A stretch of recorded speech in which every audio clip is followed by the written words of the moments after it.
Vijana wapendwa, kwa namna ya pekee mashemasi ambao leo mnahitimu, mnamfuata Kristu na mnaitwa mtumwe mkaihubiri injili yake.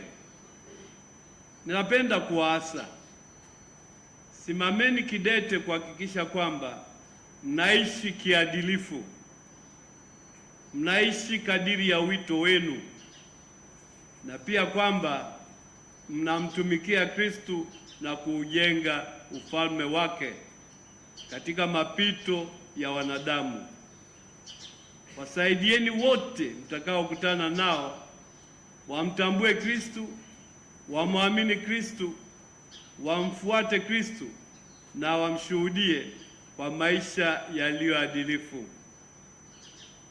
Sasa mnahitimu baada ya kukaa hapa seminarini kwa takriban miaka minne. Namshukuru Mungu aliyewapa udumifu, aliyewasindikiza kwa neema yake mkaweza kuifikia siku ya leo. Sasa yaliyo mbele yenu ni uwajibikaji wa kuishi kama mashahidi wa imani, uwajibikaji wa kuishi kama mashahidi wa Injili, uwajibikaji wa kumtumikia, kumtukuza na kumtangaza Kristo.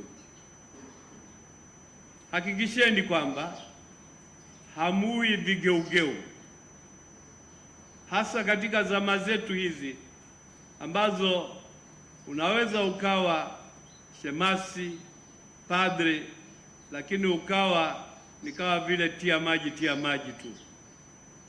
Hayo yasiwaguse, hayo yasiwapate. Farijikeni kwa kuishi maisha yenye tija, maisha matakatifu, maisha ya ushuhuda, na muone fahari katika kuwa mashahidi na watumishi wanaoheshimika wa Bwana wetu Yesu Kristo.